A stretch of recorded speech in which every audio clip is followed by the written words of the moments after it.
This is just so everybody knows. Yeah, I've like been basically forced into doing this. This is not for me. This prick over there. Mm-hmm. This is after we semi-rearranged the sofa. Don't even come. You literally told me to do it. I literally said to you to try out different angles. I didn't say rearrange the whole living room for you to then This is going to be a very, very long podcast. Yeah. Just so you know. It's going to be anxiety-inducing. That's what this is. Fucking awful. All right. Okay. So, oh, God. One of the last... given us a subject. Yeah, I haven't actually. Yeah. So basically, one of my last solo, episode 4, was about conditional relationships. And it's basically about... So, like I said, like most relationships, they're supposed to be more or less like non-conditional. Like you meet people or you meet somebody and you see what you like about them, and then you find out later on things that you don't like about them, but you accept it for the most part. Whereas I think most of the time people meet people and then they decide, I don't like this, I like these things about you, but all these other things you need to change. And I think it would be fine, it wouldn't necessarily be a big deal if it went both ways. If it is, because you both have things you don't like about each other. But from what I've observed, most of the time it's one-sided. Usually one person is like basically calling all the shots. You're saying that because you're in a relationship. I was going to say, this is very close to home, I feel. I was going to say, honey, from what I've observed, like, are you all right? No, but from what I've observed. But no, like for me and you, like we've been together. You better get it right, boy. Goes to 12 years. Is it? It's 12 years, yeah. At least 10 years, let's say that. No, let's not. Let's stick to what it actually is. Let's not shave off 2. Let's not shave off 2. I didn't shave off anything. Yeah, you did. You shaved off 2. It's 12. Thank you. Yeah, no, bye-bye. End of. I think one of the reasons why we do butt heads quite a bit, which you've observed, which I think is because I don't think we... That's such a polite way to put it, isn't it? Butt heads. Yeah, that manly laugh. Yeah, like we do butt heads quite a bit, but I think that is because you're an asshole. For God's sake! No, you're not. You're not. You're so. I can't get with. I mean, Foghorn Leghorn. I like that show. Good for you. This one digress. But yeah, like we do butt heads because we're not really in a conditional relationship, because for the most part, if there's something about me, if something I do that you don't like, you're going to voice it, and vice versa. And I think we both kind of have a choice to try and be like, I won't say nothing, but I don't think we're necessarily... We're just not them kind of people. Yeah, not them kind of people. And I think, because it comes up in not serious things, but in a lot of little things, where it's like, little things with the kids or just... Yeah, whereas I just think, seriously, why? Just go over it. Oh, God. Yeah. But no, like, and again, like, it's a case of, so like... He decided to go to me. All because I didn't go out on a roundabout when he thought it was the right time to do it. I was like, what, you think that's going to bully me into fucking doing what you want me to do? Ain't mate. Nah, all right. Yeah. I was like, you need to pipe down. But no, like, and then like, so, like I said, me and you, we're now married. This is where you confirm. Yay, we're married. My husband. Happily married. Happily married. So you've got a married couple. How many months? 3 months in. So we've got a married couple here, and you've got a single individual here. So I guess it's the case of like, he's been on the journey with us for the last 12 years. That's the thing. We've all known each other for quite some time. He hated your ass for a very long time. That's what he's told him. No, but like it's a case of like, and again, I don't just mean in just like coupled relationships. In pretty much all relationships, like how friendships do you, and stuff. Yeah. Like, how do you navigate that? Is it like, because I always find my whole thing is about, I don't think anyone needs to change. I think it's just a case of address the elephant in the room. I don't think you have to necessarily decide, you know what, I don't want to accept these conditions. I think you can if you want, but I think at the very least be honest about them and like sort of have them out in the open to be like, you know what, if the other person is calling the shots and you are going to sort of be like, okay, then why not just sort of embrace that rather than sort of, because I think when you don't, that's where you kind of get this chip on your shoulder where, I don't know, like if especially when you're around other people and they see it and they may say something, and most of the time, like your friend or your family or whoever it is, they have more of a problem with it than you might do, or vice versa, wherever it is. And for the most part, I think people who are in conditional relationships, I think for the most part, I think they're fine with that, because I think if you generally wasn't that happy with something, I think you would just, you just bail out. But I think most of the time those people are actually okay with it, but their friends and family may feel a type of way about it, and then and then that's usually what seeps in and creates sort of the issues of, okay, I have to say something, when really, for the most part, they're like, I'm actually don't mind about it. But yeah, but like, have you, like in your own sort of relationships, have you found that you've been in conditional relationships, or have you always been able to kind of stay true to yourself in terms of letting people know from the get-go, look, I'm not cool with that? Or have you just been like, you know what, I'll go along to get along? Relationships? Let's start with relationships. Yeah. Rather than sort of work I've ever, like with Dean, I will name names. I love it. Don't. I don't know if we were long enough for it to get to that point. Was it like No, I think I was always yeah. Do you think maybe that do you think there's an element that, because how long was you sort of like involved together with, like in terms of from when you knew each other to when it sort of ended, like?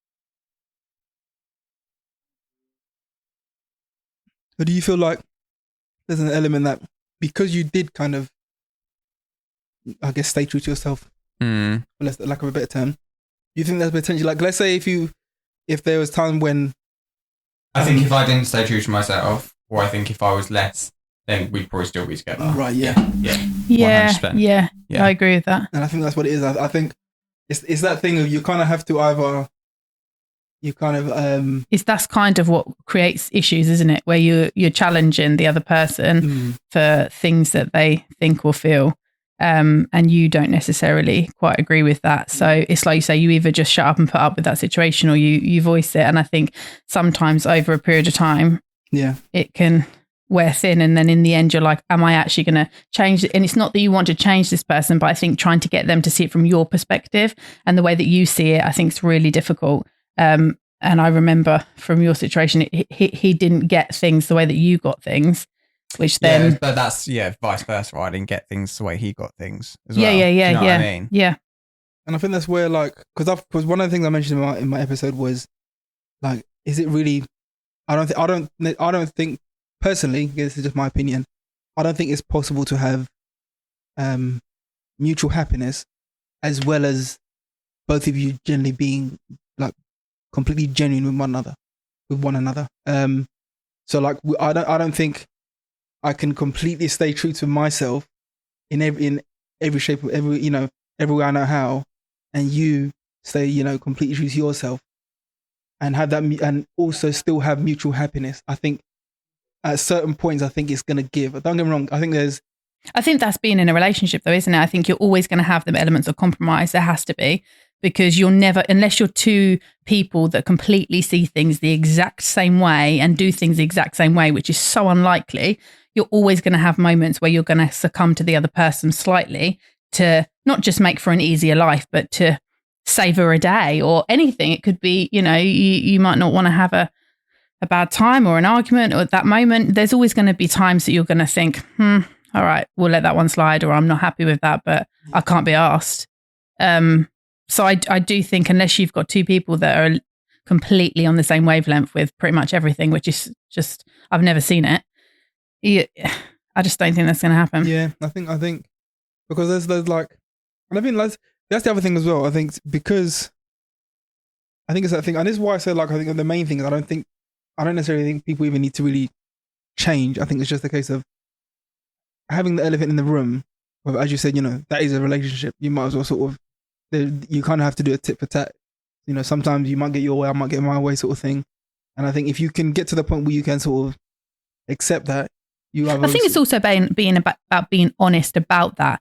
I think the amount of conversations we've had about being like genuine and everything like that, you kind of bring up so many things, so you both kind of know what pages you're different on, so that then you're able to then address those different pages as and when they come up, but then you're both aware that you're not necessarily on the same page with those things. Yeah. Which then also does mean you're not being like like curveballed or whatever it is, like, you know, like it's coming as a shock. It's kind of like you're already aware. Yeah. You've both discussed it. You both are on the same page that, yeah, we're not on the same page with this specific thing, but we're aware of it. Yeah. There isn't an elephant. So you're not necessarily going to agree on everything, but there isn't an elephant so that when these things then do come up, everyone's aware.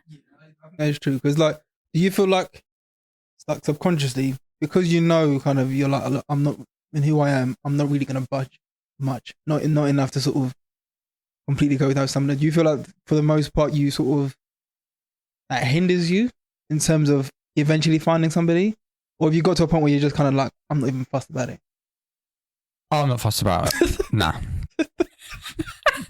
No offense to the married couple, but relationships are overvalued, in my opinion. They're hard work. They are hard work. It's not even the hard work. I just think a lot of the time you're very lucky to have a relationship that works for the long run. And we wouldn't be able to, you couldn't say that this is a relationship that's worked for the long run. No. It's definitely not. It's definitely not. Obviously, we'll have this conversation again in 20 years, you know, if we're still together, touch wood, whatever. Yeah. But touch wood then. Oh, gee, sorry, darling. Let me touch some wood for you, babe. I think since X, I've just been more like, nah, I'm not fussed. If I find someone, great, but no, I'm not fussed. I know what you mean though, because even like when me and Laura have had very honest discussions about our relationship, which I think for the most part has helped us, even though we do sort of butt heads every now and then.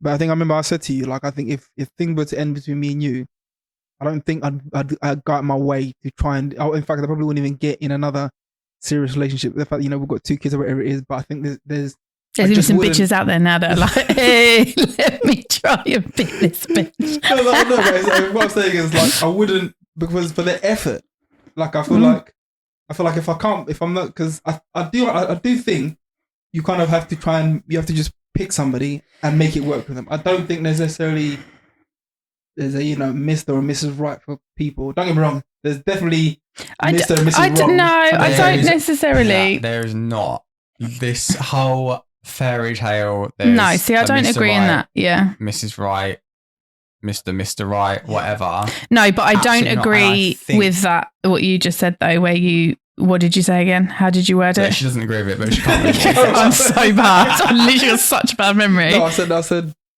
So it's not the missing bit, the bit that come before. What did you word it? You said that you kind of pick somebody and you kind of then just go. Yeah, I think for the most part, you pick somebody and you decide, I'm going to make it work with you. Yeah, but I think you have to have a certain element of ground foundations for that to even be the case. So I don't think it's a case of, I just pick this person, we make it work. There's got to be fundamental things within that before you decide to make it work with that individual. I think so, but I think those things that you're talking about, which I'm guessing is, you know, chemistry, all these other things, sex, like attraction. Mm-hmm. Yes, I think those things are important, but I think they only carry you so far. I think they'll probably carry you about 10 years into a relationship. All right, I know I'm getting a bit more wrinkly in that, but seriously, a couple of kids in, come on, chill out. In terms of, for like, if you think about, like, you know, like our grandparents and things like that, you know, for as long as they've been together, if you ask them, you know, what do you remember about your first 10 years of your relationship? They're going to be like, do you know what I mean? It's such a blip in the grand scheme of things going down the line that it gets to a point where these things about, like, your chemistry, I think they help a lot massively, but they're very minor things later on down the line, because I think later on when you realize, okay, because there's people there's people that I've spoken to that I've got along with fine, but I would never ever get in a relationship with them, because I think to myself, no. But in the capacity of just friendship, you're just talking to them, yeah, fine, because those are the only stakes. They're very low. But if I had to then share my life with this person, and I had to then, you know, raise kids with this person, I had to go and meet this person's family, all this, I think. Yeah, but you got to think, mate, the only reason we've stayed together, make that decision? May I ask? What do you mean with that? Yeah. Say that again. What was the question? I missed that bit. So when did he pick you, I guess? Oh, he picked me from... You two started out as friends. Yes, I'll tell you what, no, I said to her, there was a when me and my brothers we all lived in the house and our boiler wasn't working. Oh yeah, And don't get me wrong, we could have fixed it. We were just lazy, but we were just like, you know what, it's quite somewhat of a Spartan household, and it would like for the most part she'd come, go home, get showered, and then come over and see me. And then when it came to staying over, it was a bit of a because me and my brothers we just like I said, the boiler was broke, so we had to boil the water on the stove, and we could have just gone and got like a regular bucket, but there was a mop bucket that weren't being used, so we just used a mop bucket. Would just like to say, I didn't use a mop bucket. No, you didn't use the mop bucket. Actually. No, I used you boiled it in the saucepan. This great big huge like African like proper like really good like rice saucepan. I was just painting this picture of this, you know, go and you're just like, let's just get straight. Okay, yeah. No, it wasn't. I was gonna say you can try and fluff this shit up as much as you like, but I don't think it's gonna. You were darling. But I think I remember you saying it is the fact that she was willing. But she was willing to. Yeah. Do you know what I mean? For her, if that was the price. For her, that was a small price to pay to spend time with me. Yeah. And bearing in mind, like anyone that knows Laura, she's a clean freak. She's a germaphobe. Our house was not a clean house. Like, help my OCD. But that and the thing is, it wasn't even like it wasn't even as if like when she decided, okay, you know, I'll have this, you know, this commando shower in your household. It was going to be a really, like, there was going to be loads of complaining. It was very much, she just cracked on it and it was fine. And for the most part, that was fine. It never came up again. But so, and I think so, you know, beyond us being attracted to one another, you know, laughing this and the other, that was enough of a sign for me to show that, okay, if push comes to shove, there's an element that these creature comforts that she's used to. Because I had a shower at her house, and when I had a shower, I would be in there for ages. I'd be like, I don't know when honestly, I'm going to... Like 20 minutes. I was like, is this guy joking? 20 minutes. Like, taking a piss. It's just, I didn't realise well, because they had oil. I didn't realise how oil runs out. I used all that shit. You know you've been there for a long time when the hot water runs out. When it starts going lukewarm, hold on. It was savage. You just keep turning up. Keep turning up. And then it's like scalding hot for like 2 seconds, and then it goes back again, But it was, but yeah, that was enough. Like that, she like those creature comforts are a very small price to pay for the things that are more important to her. Whereas there's just like way before I met Laura, there was just I've had to remember it's just like no, this isn't no sort of thing. So I think I think you are right. I think those things do. They do help the foundation. I think. I would just like to say, I think they do massively help, because the amount of times I thought you've been an absolute douchebag that I would just be like, peace to you. There's obviously other things that then keep you ticking over, because there's, you know, you're never going to get everything ticked on your list. No, I don't know. And I think you only need really a handful of things. Is that one, that you can rely on this person. Two, that they're going to be like honest with you, and I think that's about it. I think you just need someone that you can rely on, and someone's going to be honest. Because I think if you have those two things, if I can rely on you, and I know that you're going to be honest with me, that way I know that when you tell me you like me or you love me or whatever it is, or you're going to do something, you know what I mean? I can believe it. For you know, if the honesty bit is that if you don't like me, you're going to tell me, and I think I think for that at the very least. I think you need those. I think you need those two things. I don't get me wrong. I think other things help, but I think if you don't have those, then everything else is nonsense. I think if this person's, you know, speaking your love language, whatever it is, whatever new terms there are, or they're sort of, you know, fluffing your ego. I think that's all well and good, and then they're catering to your maybe whatever insecurities you might have. I think that's all well and good, but I think if you can't rely on them, and you don't, and you don't know if they're being honest with you. I think it's just really just BS, really. And I think I don't know, like I think especially in this day and age, where you know you kind of everyone's got the word at their fingertips. I always think years ago it was easier because you didn't have your proximity, and that was it. Whereas now you've got people feeling like as if they can just jump ship. Outtake. Yeah, but yeah, like I think because they expect it to be easy. You know what I mean? But that comes back to the fairy tale thing. Yes, exactly. You know, I'm sure they had a few films back in the day, but like my parents, I'm sure they didn't grow up watching Disney films where there's a Prince Charming, blah, So blah, blah. Yeah. Whereas nowadays, like you said, the world's at people's fingertips. So as soon as literally a relationship gets hard, Yeah. I'm out. See you later. Yeah. I think I'm that's getting what married in the first few months because I'm in my honeymoon period. Yeah. And then I realise, actually, I don't fucking hate this person. Yeah. But then they're like, "Chill out, see you later." Yeah. Because I can leave. And people can leave. I've like, if you're not happy, leave, like, blah, blah, blah. But I think with like our parents, stuck it out. I think the older thing was like, if it's still married, mine are, yours are, and I think happy or not, we'll never truly know. Yeah. No, you are so right. They'll stick it out till. Because I think in our grandparents though era, it was kind of like, if it's broke, you fix it. Whereas now, if it's broke, you get some. You kind of get a newer model. You get a better thing. You kind of trade it in. You don't. Greener. Grass is always greener, and I think there is so much of that grass is greener now. Like so much. And I think also, like, I think that's part of the reason why you two are still together though, is because I don't know about from you. I've known you a long time, obviously, but I feel like I know you inside and out. Yeah, is because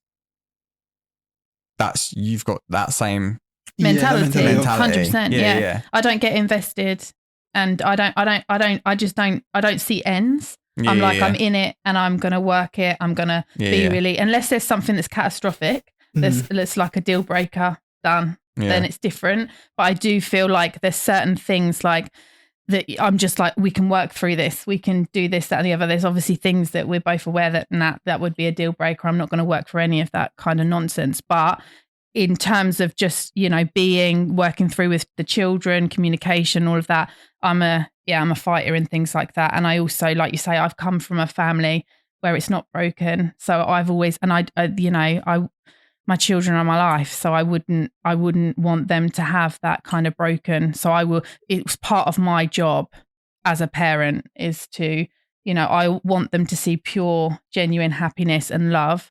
And that's part of my responsibility to make sure that they get to see that and what part I need to play to make that happen.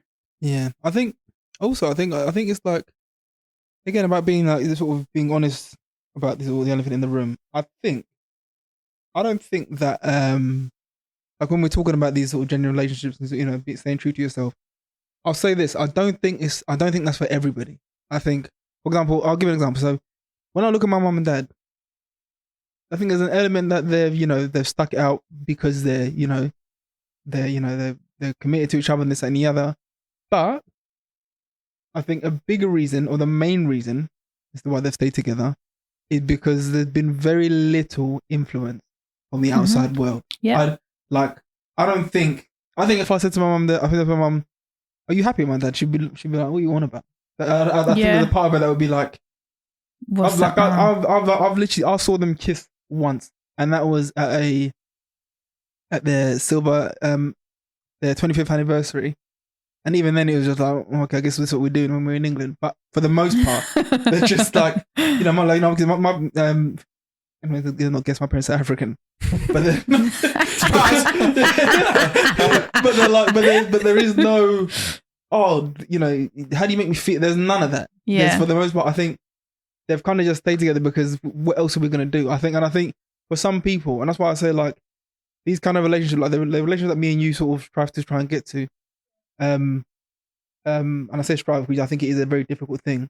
I don't think they're for everybody. I think for some people it's a case of, let's just do the human thing of get together, procreate, and then let's crack on, and sort of let's just try and contribute to society in that way, rather than, let me try and find somebody I can get along with, rely on, depend on, have our ups and downs, but for the most part, we're passionate, we love each other, all of that. I don't think that is for everybody, because I think it takes a certain level of courage to be able to say to somebody, look, this is who I am, and if that means I lose you, then I'm willing to take that risk, but I need to stay true to myself.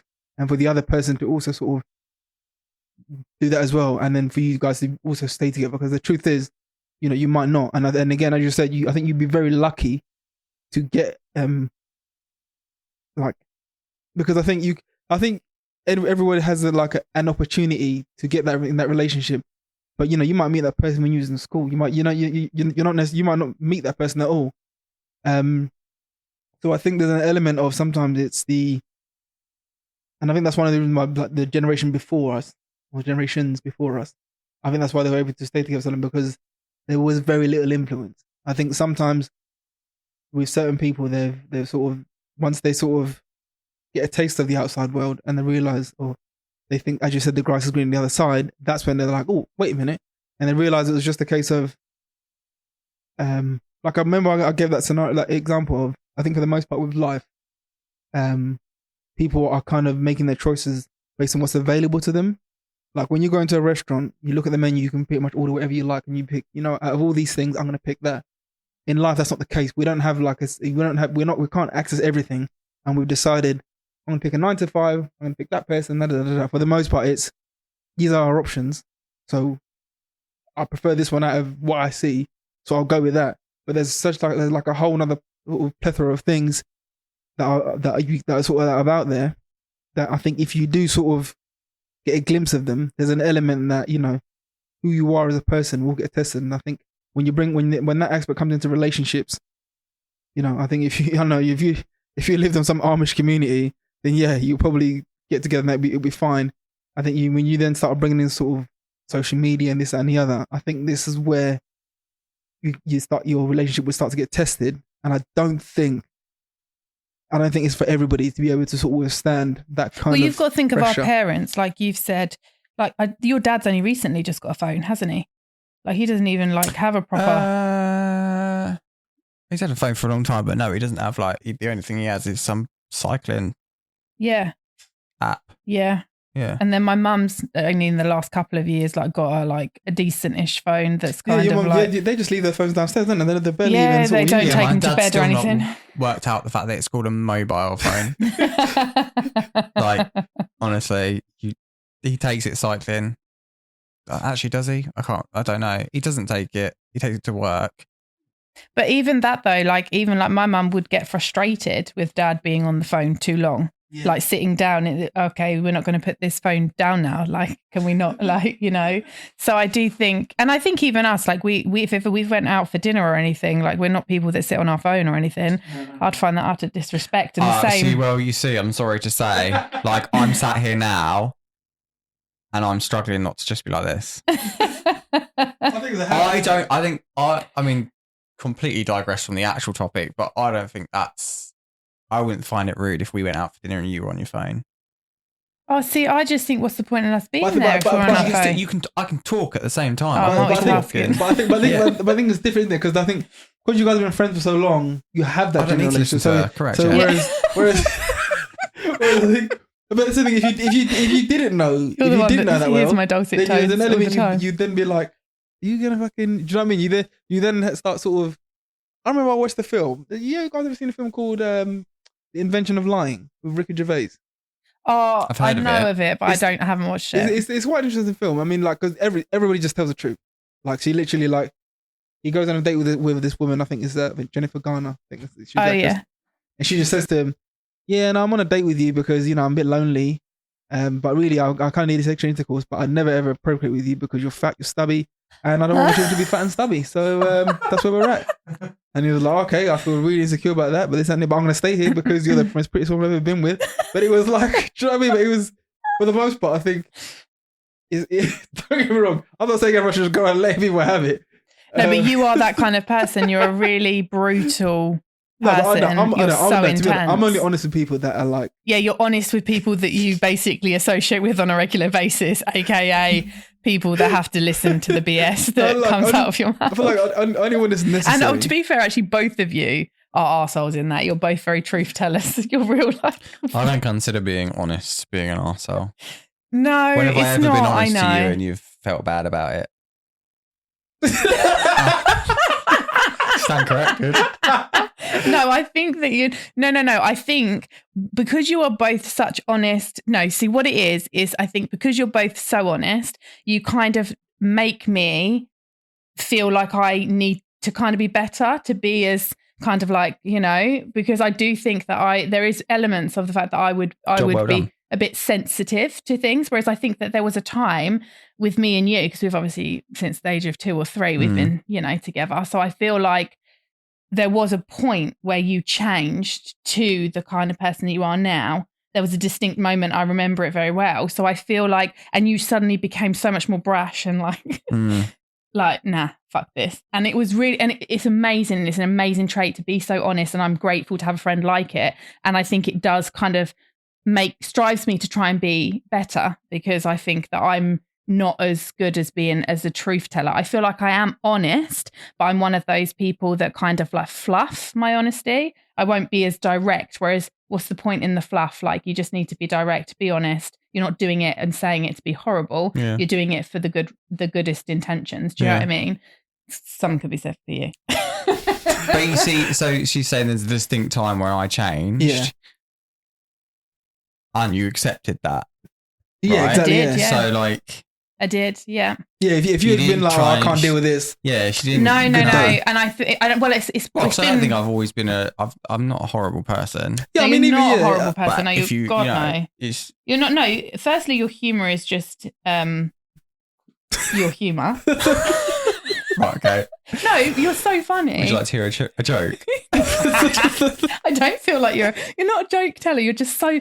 Like, what is it like? You're savage. You're savage. You're just you're so funny, and I would never want you to change. I think that you changed for the better, 100%. I didn't think there was anything wrong with the one before, the Sam before. But I just think that, but I think you are one of those pillars in my life that's so, I just couldn't do life without you. So I think that obviously with that, I'm so lucky to have someone so honest, if that makes sense. So I definitely think it was. I definitely think it was a good thing, and I feel like you could have been like you said earlier, even when it's like friendship groups. Because if we go on to friendships, then if we switch it, because obviously I know you said about friendships and relationships. If you go then on to friendships, I do think that some of the same things. I think if you take out the the sexual and the attraction and everything like that, the elements that make it so that you're in a relationship, because relationships, when you're in a relationship with a partner, you've got other elements to it, like the sexual, them kind of chemistries. But I think when you think of friendships, you've still got so many of the foundations that you do have within in a sexual relationship, with a relationship that you've chose to spend your life with. Because I do think you choose your friends and you spend your life with them also, because they're a big part of your life. No, that is true, because I've come across people where I think, like when you were talking about, the situation where, Sam did then change from being this person to then I've witnessed friendship groups where like these people have kind of orchestrated themselves.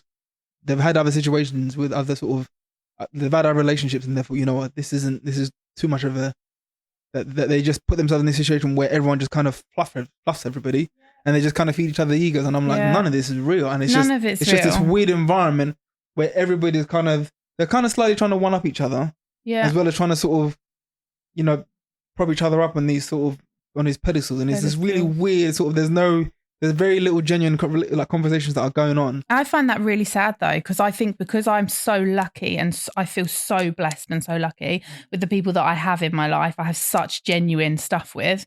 I'm like, I really feel sad for people that don't have an actual genuine friendship, because if I know, and I've said this to you, I've said this to, my other close friends, like if you suddenly said to me that you didn't like me or some ridiculous, like if you're like in a playground, I can't ever see that happening, because I know we both respect each other enough that we would never do something so catastrophic that our relationship would end. But say if you suddenly randomly had a personality transplant and turned up to be like, nah, fuck you, Laura. Personality transplant. You know what I mean? Like where you said, no, because I know Sam, he wouldn't. I know I wouldn't. I know he wouldn't just start hating on me, and I know that I wouldn't do something that would make you hate me, because I respect and value too much. Oh, we're only young. Behind. Okay. Here comes the honesty. But I'm like, see, now I forgot my point. What was I saying? No, personality transplants. Yeah. No. Oh, that was it. But if you did do that, I would feel similar emotions if I had a breakup. So it would hurt. It would just physically hurt me. I wouldn't I wouldn't be able to crack on with my daily life. It'd affect me so much that I would need to have answers. I would feel like I need to know. So I do feel like they're the kind of telling signs. Well, I say that, but you probably like, if I sacked you off, you'd be like, that's one less person to have to listen to. But I think, as you said, like the scenario you just gave would be a very, an improbable situation that out of the blue, as you said, he has to be a personality transfer. Yeah, I just know that because I think if you're in a relationship with somebody, friendship, or you know the other person, you know your mutual respect, and I know I would never do something. And that's what I mean. Like it's almost like if you, and this is the thing. I think even like with my friends, there's an element that like is that we the one key thing we have that we're all quite honest with one another. There's no like a lot of friendship groups I've seen. There's someone is the leader.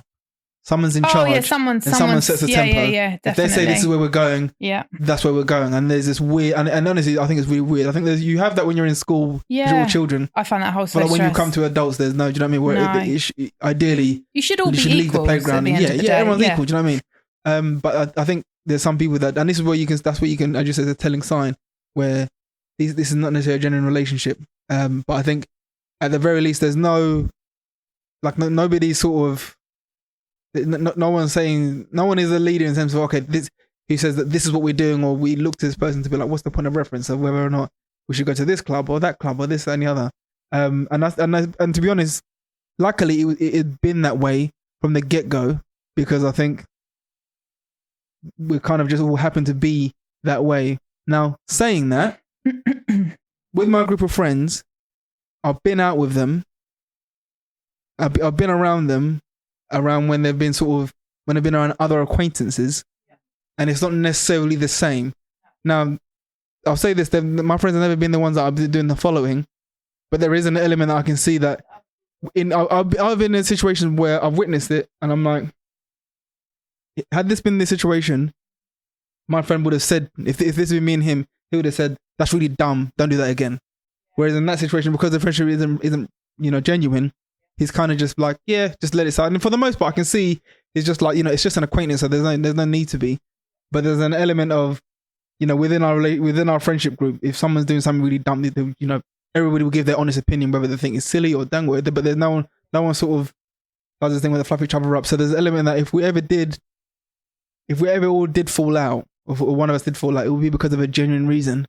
And I think that's where, I think for yourself, where you would be like, if I did fall out of you, there's a reason. There's a good reason for it, and if that genuine reason would be the very thing that would cause me to be like, okay, fine, good riddance to you, sort of thing. Because I wouldn't fall out of you over something very silly, because we have a genuine relationship. Like if I hurt your feelings in a way, you tell me, and I'm like, I didn't mean that, so apologies, let's move on.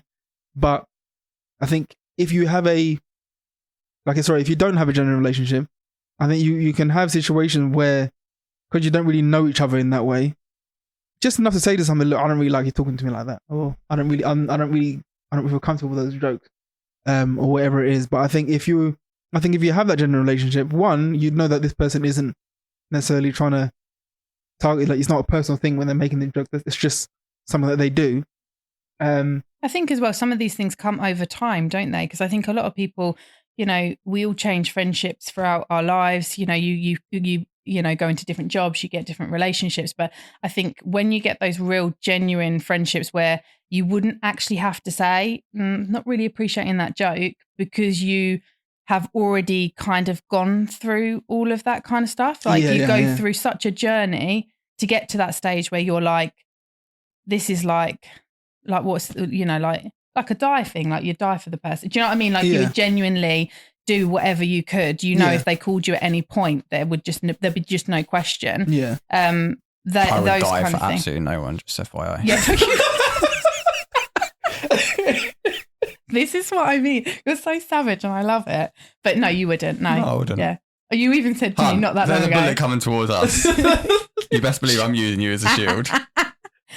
Don't do that. But it's that thing about I remember we were out one time. We came back from London, I think. We were going we were coming back from Cambridge, and we passed through what do you call it? at the time, what was our hometown, and it was me and like 3 other groups of friends. Sorry, and 3 other friends, and we'd gone past what do you call it, the local pub or bar, whatever you want to call it, and there's 2 of the other friends there, and I remember we went there, and it was like you guys have ever been out, there's a time of the night where it's just, if you don't go home, you're gonna get in a fight. That's all it is. Right. So you kind of just need to. There's no more fun to be had. No, Just- I know. No, Yeah. no, I do. No, I actually do know. And I used to hate that part of the night. No matter, honestly, and you feel it in the You air. looked don't at us you? like, do you know? Because he's looking at us like we're not much outers. No, but I'm saying like it's Literally no, but for the And we're most, like, we do know. I've experienced No, for the it. most I part, got like, punched in the back you once just- at the wrong time of night, and I was No, like, but it's my there's- cue to leave. But no, there's just them like sometimes some of the people, there's I feel like there's 3,000 people. There's people who like censor, they're like, nice weather, let's go home. 100%. Yeah, you There's- should do that. There's the middle people that kind of be like, then there's the people that like, I want to get in a fight, so I'm gonna stay. Oh, horrific. and then there's They're the middle fuckers people that are like, starting it there's the people in the middle who are like, I don't want to leave. because I want to see it.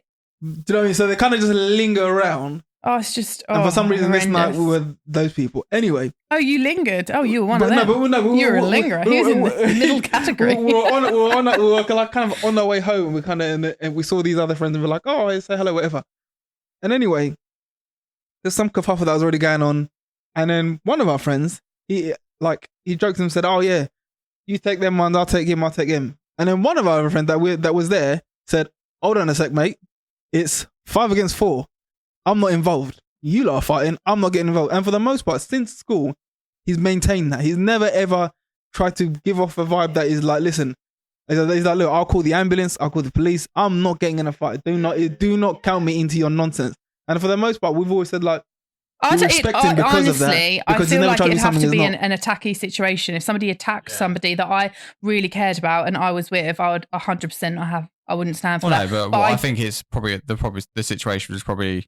Yeah, it wasn't a serious. It was that's just. what it I'm was- saying. yeah. There's no way. If one of my friends said, "Oh, I'm just going to go and punch this bitch," I'd be like, "All right, well, go do that then," because that's a silly thing to do. Me. Yeah, don't. I'm not getting involved in that shit. Thank you very much. But no, but like I think, Nadanka. I think for the most part, but like he's always like, had our respect. I think even before we knew it, sort of even way back when, because I think that's one thing he's always sort of maintained. What do you call it? Like he's been very upfront and honest about. It's not. I think things that sometimes people are lacking is consistency. I think when people are consistent, you know where you stand with that individual. And again, I personally don't think that's necessarily a bad trait because I'm a wussy, so I wouldn't definitely want to get involved in some horrendous. I don't like fights in any way, shape, or form. So yeah, I wouldn't want to be, but I respect it when people are consistent. But then I say that, but then realistically, if you're a consistent punching, you're consistent. You're going around punching people. Actually, yeah, I take that back. I know what you mean. Consistent, but that's a bit. I know what you mean, savage. but I think me personally, I think it always comes back down to self-awareness. Like I've never really been. I'll say never. In my latter years, I've never really been concerned about people giving me criticisms or saying negative things about it, because either one is true, and like I am that person, so I'm like, yeah, it's fine. So what am I going to deny something that I know is true, that I'm aware of, or it's not going to be true, and I can just ignore it. Do you know what I mean? For the most part, but I think in terms of my own flaws and insecurities, I'm very much well aware of them. That if you was to then call me, if a particular trait of me that mine I had was to cause me to act in a certain way, yeah, I've got to a point where I'm never gonna then be like in denial and be like, do you know what I mean? Absolutely not. Do you know what I mean? So I'm not really fussed, and I guess for me, because I'm not fussed about that, I feel like to me I've got no problem to tell you you're acting like a twat, not you. Yeah, I'm just you're looking at me while you say it. Yeah. I'm talking to, you know what I mean? But no, I've never had a problem with saying to somebody, you're acting a certain type of way. 12 years, darling, I know. I've heard it so many times. Because for the most part, for myself, if I was acting like a prick, by all means, tell me. Because I'm aware, like, you know what I mean? I have that self-awareness that I'm behaving in a certain type of way. And as I said, it's either true, which is, I know that's who I am, or it's not true, and I can just kind of, I don't need to I can just ignore it, sort of thing. But I think if you have that self-awareness, I think when you then, and I think that was one of the things in that film, that invention of lying, everybody seemed to have a self-awareness of their situation, whether it's finances, their looks, their social status, whatever it was. Everybody had a self-awareness. So it kind of like the hurt almost came and went very quickly because there was no elephant in the room because it was always out in the open. So and you think to yourself, and it was only. It's only when you're not used to something that it becomes more alien to you, isn't it? Like you say, if you're around honest people and you're used to people being honest, because if I look at you and your family, and I think even you and your family, I think very honest families, whereas I don't feel like my family are as honest. I remember one time I was talking to my sister. No, we're going to watch Lord of the Rings. Out of the blue, she was like, your breath stinks. I was like, good God. Okay. So I was like, all right. But then she was like, okay, let's go see the film. So get some chewing gum next time. Yeah. But she like that was a regular thing. She just let me have it, and I was just like, right, okay. But then I just got used to it. And I was like, okay, well, I guess it does smell. No, I think that's the thing. I think that you do get used to. I'm glad you sorted that one out. I do think you obviously do get used to, and I think that somebody like myself that hasn't come from that kind of environment, I think that's where. It's more, it kind of, you end up questioning like, oh, that's a bit harsh. But then actually, is it harsh or is it just they're just being honest, and it's not necessarily that they're trying to be, it's coming from a place of malice. It's just kind of just trying to tell you the truth. Whereas, I think that I think it usually is when, if you're insecure about something, which you haven't got to a point where you can be like, you know what, this is sort of part of who I am, and I'm either going to change this thing or let's say it's something that you can't change. Like it's something that's just whatever it is. And you're just like, you're kind of just stuck with it. I think if you haven't got to a point where you've sort of come to terms with it because you're either trying to hide it or whatever it is, then I think that's where it kind of starts to get you because I think when someone does point it out, especially in such a blunt way, this is when that's when they kind of sort of, the denial and the insecurity starts to build up. And then this is when you get defensive. And I think it's a difficult thing to get defensive of as something that is both kind of is true, but you don't want it to be true. And I think it's you kind of just lash out in any way you can. Don't get me wrong. I think when it comes to something like, if it's something you can change, like your weight or whatever it is, or something like, I don't know, your hair, then that's usually that's a lot easier because you can just accept, you know what, I can either do this to try and sort this thing out, but the fact that I'm not doing it suggests that on some level I'm comfortable with it, so let me just kind of crack on about my business.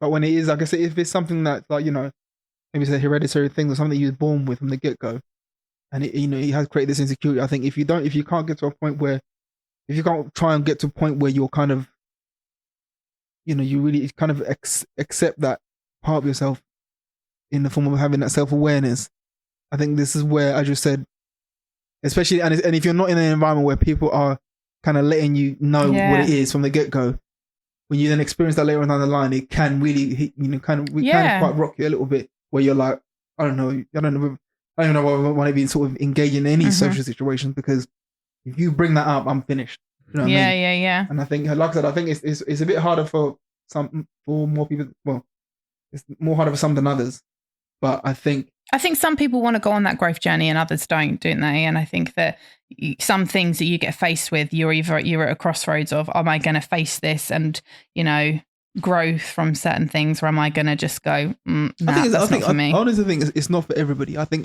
like sort of evolving, I think it's and really growing. hard. I think it's really, really hard. Are we talking about honesty still?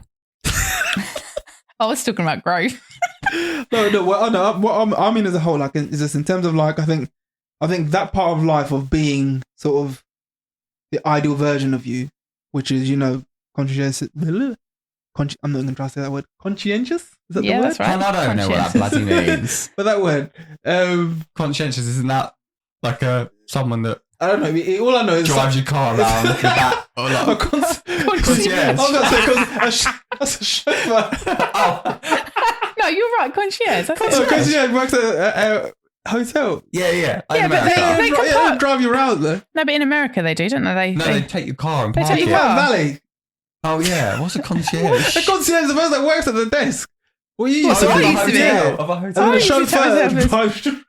Right, anyway, yeah. All right. Calm yourself. Come on. Yeah, We all make mistakes. if you want to be a decent version of yourself, to be like, trustworthy, honest, this, that, and the other.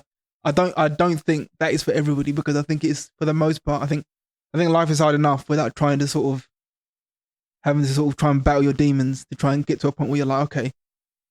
And I think that's like in one of my episodes, I talked about sort of how, like, wherever you think you are, that's going to get tested when you have kids. I think when you're responsible for somebody, not even when you have kids, when you're responsible for somebody, whether if you're a manager at work, because you're going to really find out whether or not I am this person who I think I am.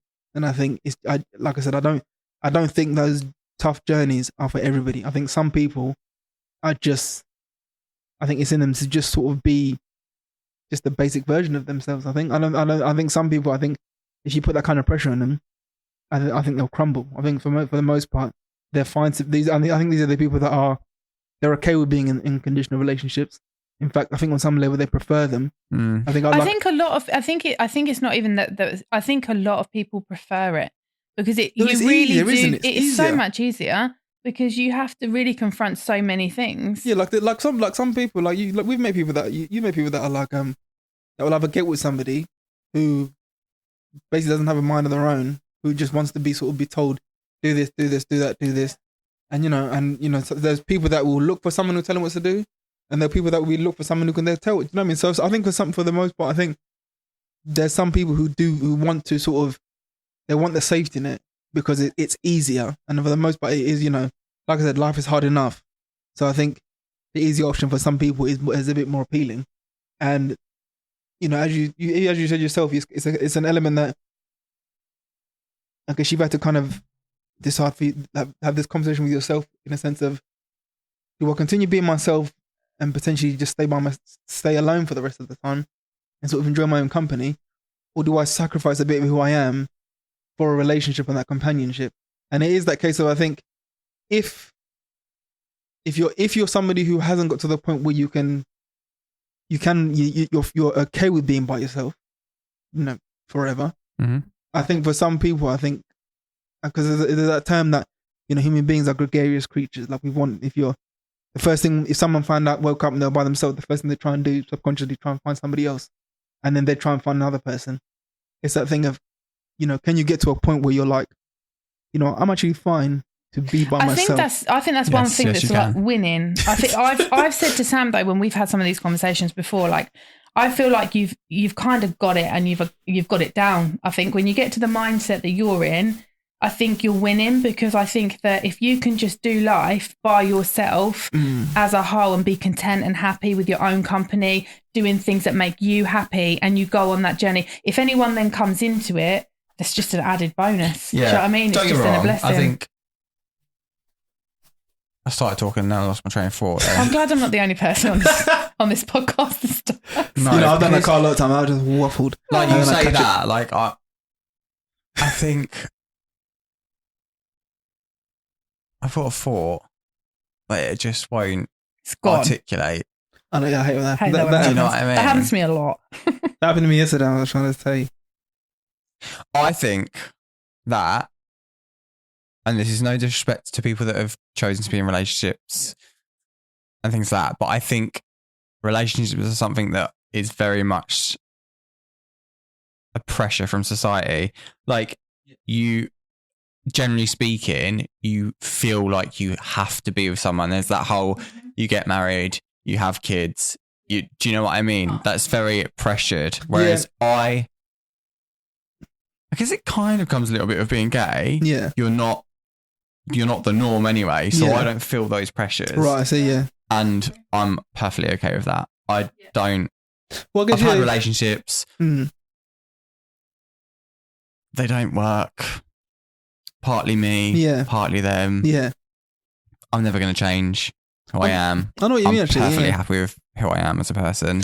Yeah, because I think you're right, because I think there is... And I don't feel that pressure. Yeah, because I think especially that part about saying, I think there is some element that, relationships are somewhat of a social sort of... I would just like to say, darling, don't want to be like nitpicky, but you're on a podcast and you're right near a microphone. It's probably going to get a little bit annoying. Pretty quick. I know what you're like. You're just going to keep doing that. No. I really interrupted. It is though, like, not... I digress, but if this whole planet was wiped out, you start afresh, no history, nothing.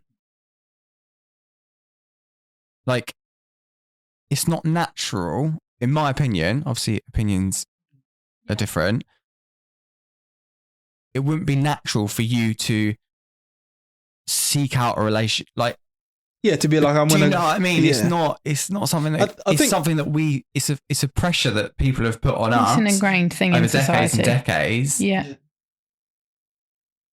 It's like when That people you have to have one. So then, of course, you do then naturally wake up feeling like, oh, okay, I need to get in a relationship. I need this. But actually, yeah, because I think wipe your memory, wipe your fresh. You probably wouldn't feel that way. Yeah, you know, you're all right, because sometimes I've heard people talk about relationships as though it's like some life achievement. They'll say something like, "Oh, what are you doing?"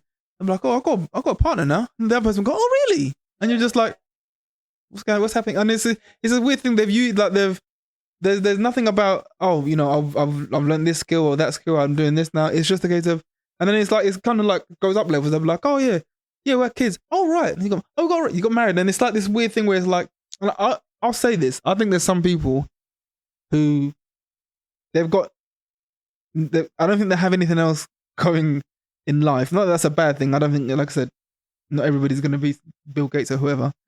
But I think they haven't got comfortable with that fact of, you know what, I'm just here to sort of just enjoy my time and whatever.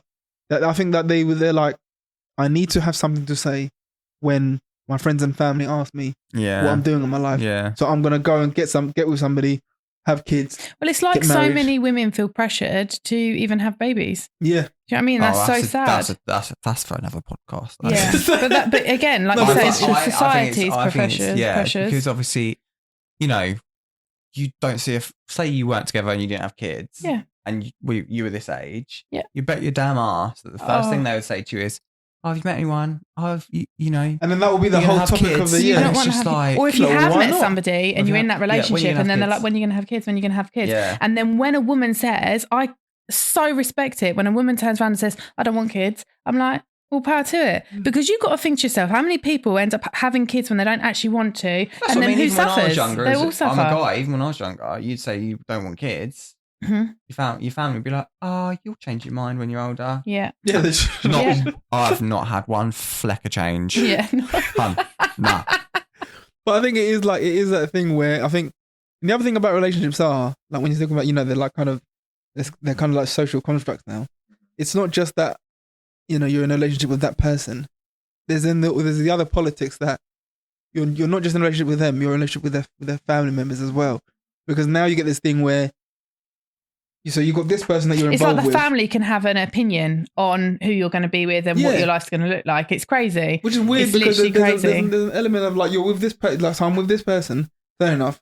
Then there's the other person that's attached to them. Mm-hmm. Really, there's nothing, there's no reason for us to really interact other than, "Hi, how you doing? Blah, blah, blah, blah." Mm-hmm. I'll remember that. Cool, yeah. No, but like, in the sense of like, it's not necessary that if, you know what I mean, outside, like, if you you know, let's say one of your siblings is with somebody and you feel like that person's a danger, that's the exception. Yeah, if you feel like this person, you know what, you being around my sibling, you're going to be a physical danger to their health, I need to get involved. That's fair enough. But a simple case of, I'm with this person, I don't know, this person decides to say they're vegetarian, and you're like, well, we're all meat eaters here, mate. If you come round to dinner, we're not cooking you. Like, that will be enough to spoil a Sunday dinner or whatever it is. That will be enough for it to be a big deal. But we had this chat, didn't we, once with your family members, with just that kind of the politics of, you know, what a parent might want or what a tradition is, but then what you might not, you might not be on board with that tradition, or you might not want to. Like, we had that discussion about doing the Ugandan style wedding. Yeah, and for the most part, it was a case of like, I mean, it wasn't even that like, one, we had a very limited budget, and there was an element of, as far as trying to find out whether or not we were committed to one another, that was a foregone conclusion. And I said, you know, had we got married 2 years in, maybe it might have been a bit different, because of course, when we were together 2 years in, we weren't even aware of Well, what I think actual, we were just different people. yeah, and I think at that point we might have tried to we might have behaved a bit differently to try and prove to everybody else that we really do love it. So I might have said, oh yeah, let's go do the. But there was a lot. But to be fair, there was a lot of time. There was a lot of years that I felt that we needed to prove ourselves to many different people. To be honest, and the thing is, you do that, and I think when we actually did get married, it was like, and this is the thing. Yeah. I think when we actually did get married, by that point, it was one, two of the very reasons that are two of the very sort of living metaphors of our commitment are our children. There's a case of if anybody ever needs to question whether or not, just you just watch them interacting, and you know that as far as commitment and love, you can see that within the way our children behave around us and even within themselves. So it was a case of, and I remember when I spoke to my mum, and to be honest, give my mum her dues, she never tried to she didn't even approach the subject with me, because I think she was just kind of a case of, okay, right, you're getting married, and that was it. I found it quite warming, to be fair, because I never felt like I was never accepted. Yeah, and I felt like it was like I was expecting to be, not accepted, and I felt like I'm sure you felt the opposite of that. Yeah, and this is the thing. This is what I mean. It's so strange, isn't it? Because I genuinely thought I wasn't going to get accepted. It was a weird thing, because I remember there was never even a question of it. I remember thinking to myself, even when it was when it came to meeting you, it was one of the things, and I've always felt. I think I've always kind of underlined felt this in any situation. I've always felt myself like not. I don't want everyone to come across rude, but I never really kind of, pardon my French, never really gave a shit, because I thought to myself, the only thing that matters is how me and you feel about one another. And as respectful as I want to be, I can remember I had the same thought when I went to sort of do the whole thing and came to your dad, look, I'm going to blah, blah, blah. I remember there's an element that I was like, yeah, because if he said, I'm not going to allow you because the truth is, if you turn around and said to me, nah, mate, I'd be like, that's like a Can you problem. imagine? Can you imagine though, if somebody did go and ask for a hand in marriage, and then that person went no, and then you then go and you propose to your fiance, and you then say, oh, by the way, your dad didn't give me the blessing. Can you just imagine the person that you were going to? Well, I certainly would be like, well, this is going to be a shock for everybody, because I would be like, I'd find that utterly. And this is the thing, for the most part, there's an element that I mean, even like with my kids, there's an element like if Eden decides to get married or whatever it is, I think there's an element that if whoever she got with had to come and ask me, I don't know, but I'd probably think, fuck you care what do you care if I think, mate? Like, ask her. Like, you're asking the wrong person, because whether I like you or not. Again, though, I think those are just built-in traditions, aren't they? I think that's a weird tradition. It's very weird. Like, okay, I like you, but I'm going to go ask this person. Probably doesn't like me. Is your father, but doesn't actually own you. So if you would like to get married to me, it's damn well your choice. In some cultures as well, it's like you have to pay. And so it just blows my mind with things. I've had this conversation with my friends. Like when you've told me about some of your friends that had to do that, bless them. Like I remember my friend was telling me that when his cousin went to get married, he had to go to the family, and basically it was just like this weird like negotiation meeting. It wasn't weird. To me it's weird anyway, but it's not disrespecting anyone's culture. Yeah. But it was like when he was describing it to me, I'm like, I sound like you're buying somebody, and I feel like, but again it was weird because to me I'm like, if I've got to pay money, I'm going to treat it as that. So if I'm basically buying somebody, then I can't fully all the way respect you in a way, because I've spent money and you've put a price on who you are as a person, and we've gone and negotiated that price, and we've haggled. I feel like anything I've haggled for, if I come to a person, I can't. If we have an argument one point, I'm going to be like, what do you think? I paid for you. I think I lived with a bit of a discount. I paid £2.50 for you. You best start behaving. But the thing is, my thing is, my friend I'm going to go get some refund. The thing is, my friend said to me, like, no, but there's an element that if you do have an argument, you tell her family, they send her back, and then they'll go and have a chat with her, and then when she comes back, problem solved. Do you know what I mean? But it was like, to me, I was like, look, if I do that suggests that I'm not looking for somebody who sort of, who I want to be able to exchange. It is different. Yeah, it's and again, like you say, there's so many different. You're going to give me some kids. You're going to have put my dinner on thingy. and you're not going to give me no grief, and that's what we're going to do. And I think for the most part, I think if that, again, I think some people that works for, and some people they're okay with that. Yeah. But I feel like for me, I feel like there was never, I could have never I couldn't, if there's any, but again, I feel like I don't think there's any point in sort of blurring any lines. I think I call a spade a spade. If I have to pay money to marry you, then you're technically property. And I don't think people are property. So I feel like if you said to me how much I'll be like, I'm not going to pay anything, because I feel like if I do, then we'll go outside the realms of, what are your feelings? Because if I've paid, if I paid money, then do you know what I mean? Because the truth is, there's going to be some things that you generally feel quite strongly about that I'm not going to care about, and vice versa. There's going to be things that I feel strongly about that, not to be like rude, but I don't care about that because it's not you. And I think when you put money involved in that, especially the way sort of money has such a sort of a hold on our society. Money's crippling on so many relationships. It's just, do you know what I mean? It's going to be a case of, I don't know. I feel like at that point you're going to muddy the waters. Like I said, I don't think you can have, I can't demand respect as a person, and also as well as, do you know what I mean? Money. Mm-hmm. I feel like I don't think you can have those two things. I think they contradict one another because it's a case of if your respect is only up into a certain price, then, do you know what I mean? It's just to the highest bidder. But yeah, I think, but as you said, if it works for crack on, do that. But yeah. I think then it is just about knowing what your boundaries are and what what you want from a situation, isn't it?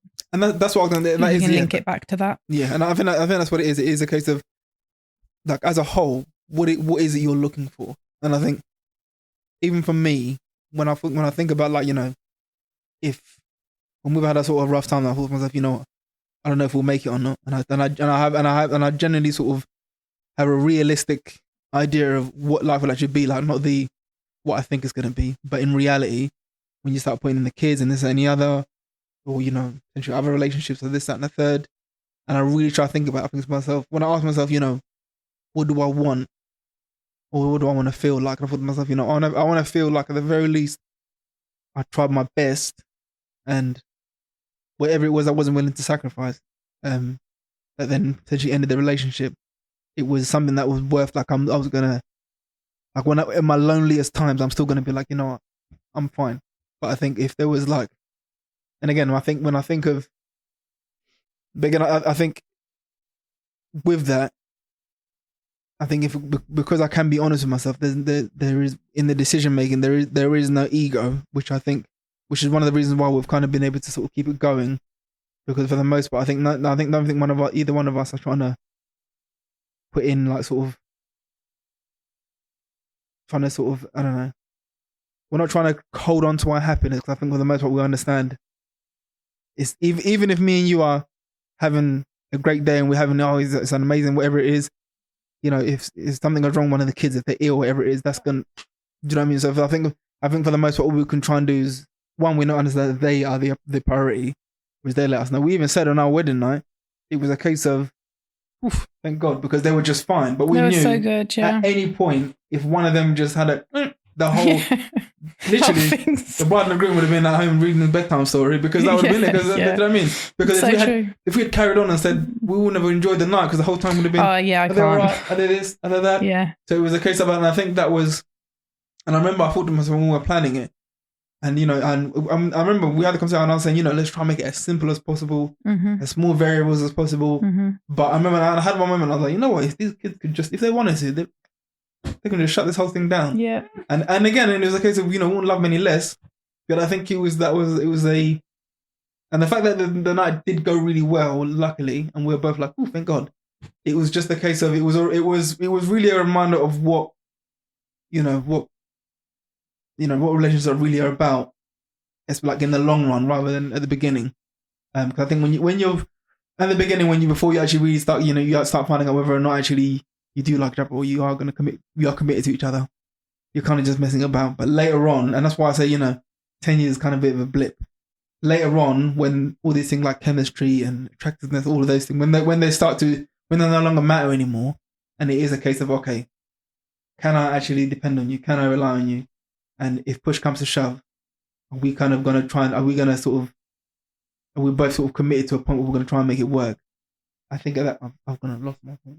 You can't say all of that and then lose your point. Literally, I don't know. It's the audacity. I feel like I lost it when I started thinking of the when you started speaking. The point is, this is what I'm saying is, if you have kids, say goodbye to your happiness.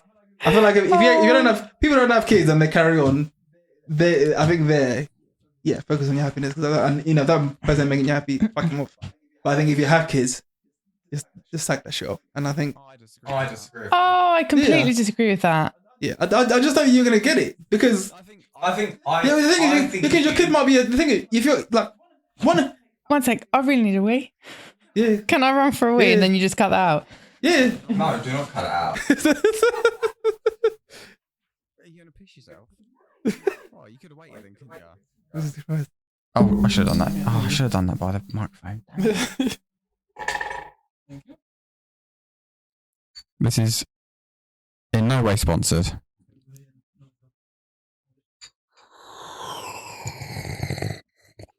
What the fuck was that? Oh.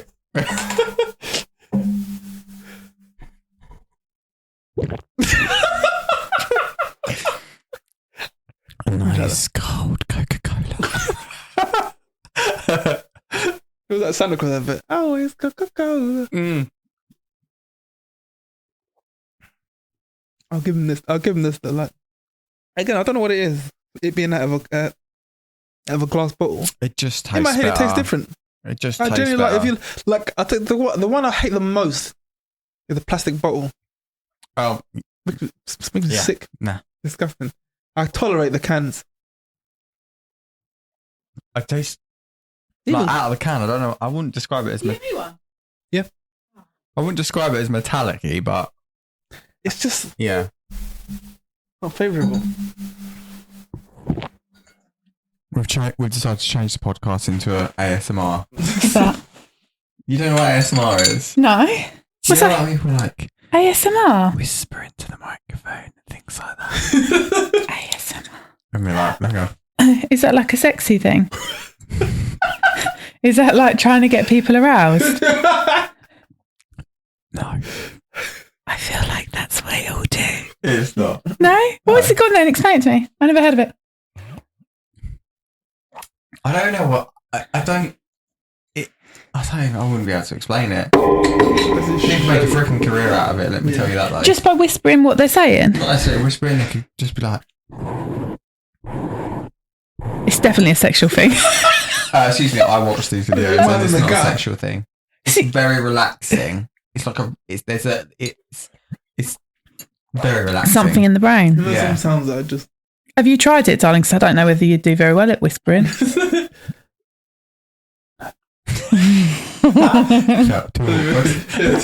much pressure. What was I saying? Yeah, no. Oh, you lost your thing. I remember that. No, because I was saying, yeah, I think again, unless, as you said, unless you're both exactly the same. Like if you got a kid, there's an element that. Oh yeah, that's it. Because we said we disagree. Yeah, I feel like there's an element that Oh yeah, about happiness. Oh yeah, what the fuck? No, I don't agree in that. Let me just get my point across. I think it's respectable, and obviously people's choices are people's choices. So, like you said, your relationship not solely about the kids, but 90% about the kids. Whereas I guess I don't see kids. I don't like kids. Do you know what I mean? Sorry, when you say the relationship is 90% the kids, I don't know what's going on here. Maybe you need to fill me in. I plucked that out of the air. But what I mean is, I was just asking about me agreeing with it. You live for the kids. Yeah, there's but I don't think I. No, not the reason why you stay together. Right. I'm saying that in terms of what you like. For example, most of everything we do, yeah, is what about the kids? Around the kids. Yeah, Even this, what about the kids? Do you know what I mean? So but I don't think that means that you can't be happy. No, I didn't say you can't be happy. That's what he said. But I'm saying, no, what I said was, because remember, you're not focused. You're not focused on your happiness. Yeah, right. That's what I'm with you. If you don't have kids and you've been together for this long. If that person isn't making you happy, bin them up. Yeah. Because there's an element that what else is there? So if you don't have kids and they're not making you happy, get rid of them. Yeah. If you don't plan to have kids. Get rid of the kids. No. Yeah, that's it. No, if you're not planning to have children and you're not going down the route, but this person isn't making you happy, then by all means, sorry. I'm so sorry. But like, get rid of that person. But if you have kids, then you have to put aside the fact that this person isn't making you happy, or the fact that you're not happy. Oh, see, because for the most part, there's no way I couldn't be with you. I'm sorry, the kids wouldn't be enough. No, but what I'm saying is that you can't. I don't think the kids could be enough. The kids could be enough in that. No. He's not saying. So what he's saying is, let me simplify it for you. Go for it. You're not happy with Phil 24/7, are you? Oh, good grief, no. Right, okay.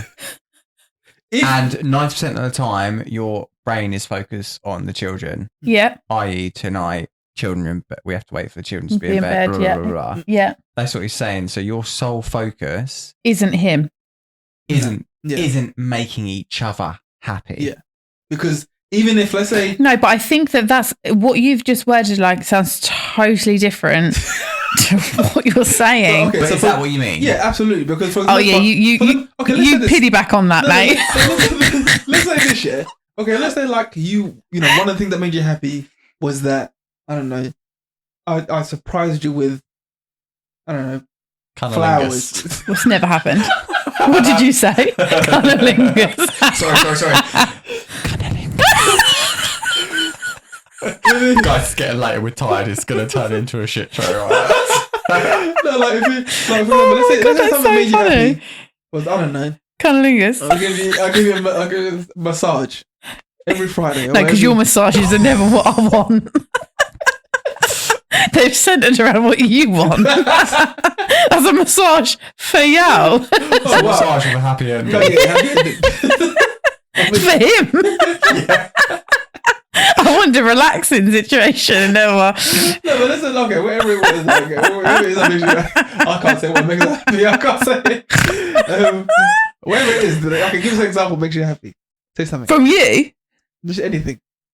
Ideally, like a clean house. I like a clean house. I love a clean house. So let's say that. Oh, right. I was going to say that's not centered around you, but you just meant general, something that makes you happy. Yeah. Okay. So let's say that you love a clean house. As you can tell, her life is very fulfilling. so let's say I was like, okay. It's because I live in such mess all the time with these kids. So let's say I was going to make a point of, okay, house is going to be spotless every time you come back. Oh, I'd be so happy. Right.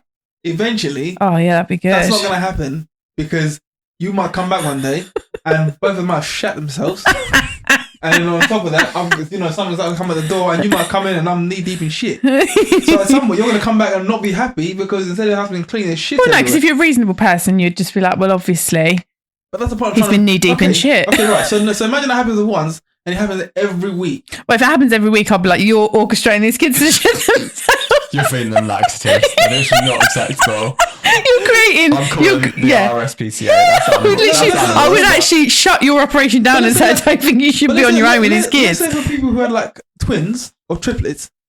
Oh man, that's savage. For at least 6 months, you're gonna have a situation where you're like, honestly, I commend people that have twins and stuff. I think they're absolutely incredible people. Where at any given moment, there was a used nappy in a bag on the landing. Oh yeah, all the time. Or it was just a smell of wet wipes. At that point, there's no way we're keeping the house clean in terms of having guests around.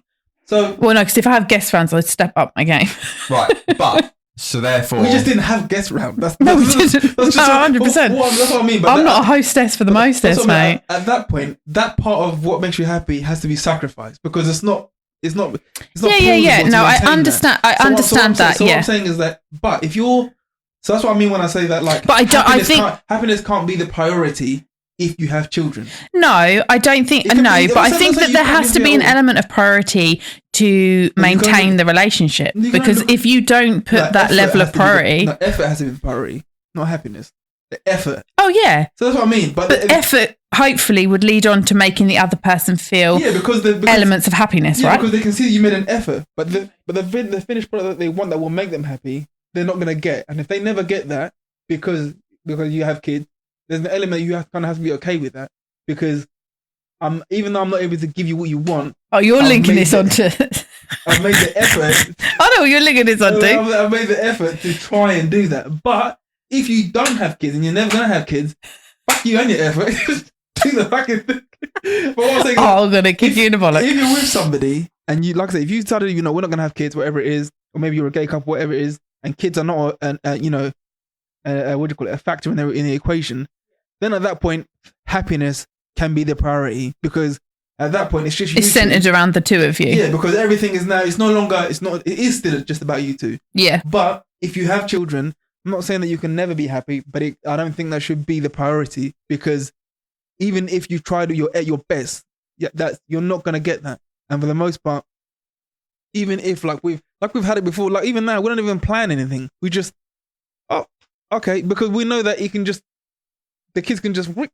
Do you know what I mean? We've got 6 weeks on holiday. Me and you have plans to do nothing, because we know that there is no sure thing. We have to wait and see how the day goes, and then it might be all right. Do you know what I mean? So it's an element of it's out of your hands. You can only kind of try and go for, you know what? I want to just let you know that I'm in the midst of this. I'm trying. I'm going to try. I think I agree with what you're saying. Effort and try. We're going to be happy, but it will be lucky. I don't think it's a given. However, if you don't have kids, then there's very little excuse other than there's excuse for one time, but for the most part, then I think at that point, if that person isn't making you happy, then bin them off and tell them you're not making me happy. But I think if you have kids, get rid of that happiness too, because it's just I think it's just not gonna. I'm not saying it can never happen. It's so good to have these podcasts. It's so telling about once. But I don't think it should be the priority. And I think, to be honest, I think when women have kids anyway, I think that guy it gets shunted to the side a little bit anyway, because I think even if she wanted to, there's an element of the kids are always going to take sort of precedence. They have to. Mm-hmm. Unless, of course... Yeah. Unless, of course, the guy's some giant man-child, but I think, that me personally, I think, like I said, if you have to kind of just put that to the side and take your moments where you can, but I don't think it should be the priority. I think if, and in fact, I think a lot of relationships, I think that's where the biggest struggle. I think they have kids and they're trying to sort of maintain the same, they're trying to do the same thing they used to do before, and that's usually what ends up. I think it's all I really do just think it all just links to communication, because I think you should be able to communicate all of that to each other to know that it's not that one doesn't want to make effort or try or wants to make you happy. It's just a case of circumstantially, it's just not as easy. True. I think also sometimes it's a case of just you should be able to see that. I think yes and no. I think some people. If you have to say to somebody, I can't do our date night because I've been up half the night with the kid, then you have a bigger problem than just communication. That person's an idiot. Is that a pointed comment? No. I've seen situations. Since we had children, and I've talked to other couples that have kids in there, and I've spoken. Usually, I'm speaking to another guy as a dad, and he's telling me about a situation. And I remember I was doing labour with one guy who was so proud that he had never changed a nappy. And his kid was 4. He's like, I've never changed a nappy in my life, mate. But he was so... Again, I would bin you right off. but he was so He was so confused as to why his missus never wants to do anything. Right, yeah. But in the same day, he's told me he's never changed a nappy. He goes she'd be exhausted. From about 5:30 in the morning to about 9. I have no time for... 6:30 at night. I have no time for... His missus never wants to do anything, as in sexually. And I remember all I could do was... Oh, blimey, mate, it must be a tough life. Because I can't have a conversation because you're clearly an idiot. So his honesty, you put that on the back burner. I'm just going to call you an idiot, and we have got work to do. So let's just do the job here, because I think, you know what I mean. For the most part, you're clearly an idiot. That's crazy. You know what I mean? So I think people that continue having loads and loads of hobbies when they have children is ridiculous. There you go. Yeah. So if you had hobbies, It's so weird to me, these kind of conversations, because you're like, I've never given you that shit. I wouldn't. I honestly, it's one of those things, like, I can't physically understand Mm-hmm. the fascination. Like, I just... But the thought of putting a child's happiness before mine look at it like this, yeah? is just absolutely No. diabolical. But listen, you've had Blue for 1 week yeah. and Blue's a you've dog, but Blue's a dog, by the way. sacrificed your happiness Yeah, Blue's a dog. and your time, and you have centered a lot of your week Yeah, but it's a week. around making There's your week and there's your the life. dog. Yeah, it's two different things. That's No, a no, week. no, of course. No. Sorry, I'm trying to get him to put the perspective of Yeah, but that's what I it mean, would I be like never on a gargantuan choose level. that. I just... But then I don't think anybody realises the actual magnitude of having children, Like, oh, shit. because the reality. I decided. Yeah, no, I think that. It's not for me. Yeah, and I think that you did the But wise anyway, thing. I digress. Back to my point is, if you've got hobbies, Mhm. I do not think that children should be a reason or an excuse not to continue with those. I would say this. There's an element that I do Obviously, you've agree got with. less time, but I do agree with you. I don't think kids should get all of you. No. I don't think they should be able to take every single part of you. Absolutely. But again, No. I go back to what you say. because when your kids That- get to 18 and leave, Then What's you know what I mean? left? Yeah, and I think You're it's like, No, Right, see, who I the don't hell think am I? you should. I don't think you should abort everything. But I think that we have to be realistic. That to be a parent, you have to be selfless. You just can't be selfish. Yeah, well, Not too selfish. And I think that you've got to think. I've always said this to you. If we had a hobby situation where you still had a hobby and I had a hobby, we would then have to work that into our week and then also work in time for ourselves and for the children. Well, that's there's a lot of factors within Well, that when you work 80% of the time. That's what I was going to say. This is where what you said about communication comes into it, because I think you're right. You would have to it would have to become a scheduled hobby in the sense of, okay, I'm going to do this, I'm going to do that. And I think, I've said to you, if we did that, we'd have to have basically 1 week on, 1 week off, as in the sense of one weekend you get to do your hobby, the next weekend I'd get to do my hobby, then the following weekend we get to have family time. You'd have to factor all of those things in. And I think that would, I think for that, realistically, for that to happen, you'd have to have the perfect relationship in terms of communication, understanding, all of that, which is just not likely in today's society. Well, I think in any society, to be honest. But at the same time, I think there's been times, like even me, like I remember when I especially when Franklin was very young, I had moments I was like, is this, like I remember there was like 2 weeks, but I didn't even go into the gym. There was just we barely got any sleep. I remember asking myself, is this like, is this the choice I've made? Yeah, and I was just like, but You in my do head, I was have a like, lot of, and I think as well as a parent, though, you shouldn't feel guilty for that, because there's going to be so many moments where you literally question, and this is really hard, like it's the hardest job I have ever done in my life. Relentless. Yeah. So amazing, but at the same time, so hard. And I think that a lot of people as well don't. Some jobs a bit harder. Huh? I said some jobs a bit harder. Some jobs are a bit harder than being a parent. The dish thing, what do you call it? I think. Are you all right, mate? No, I just said that. You fishing for a fight, mate. I think you're fishing. You're fishing for 1, 2, 3. Yeah, literally. Are you okay? No, I call bullshit anyway, because we've had this conversation another time, and you've even said, you've always said to me that you being at home with the kids is harder than. So harder than my job, because that's easier. That's because the job. Okay, well, I'm not saying if you're a brain surgeon. I'm just saying. That's what I said. Yeah, of course, there are really, really hard jobs. I'm okay. Hardest job I've ever done. And hardest job you've ever done. No, to be fair, I don't disagree. I think it's a job that you never switch off from. So that's what I mean by it's the hardest job, because you don't clock in and clock out. You'll never, like even us, we've not been on a honeymoon yet. But if we went on a honeymoon, that whole week or whatever, wherever our kids were, we would then be in a situation where I'll never fully switch off. I will never ever sleep the same. I will never ever shit the same. I will never ever shower the same. I will never ever do anything the same. These days.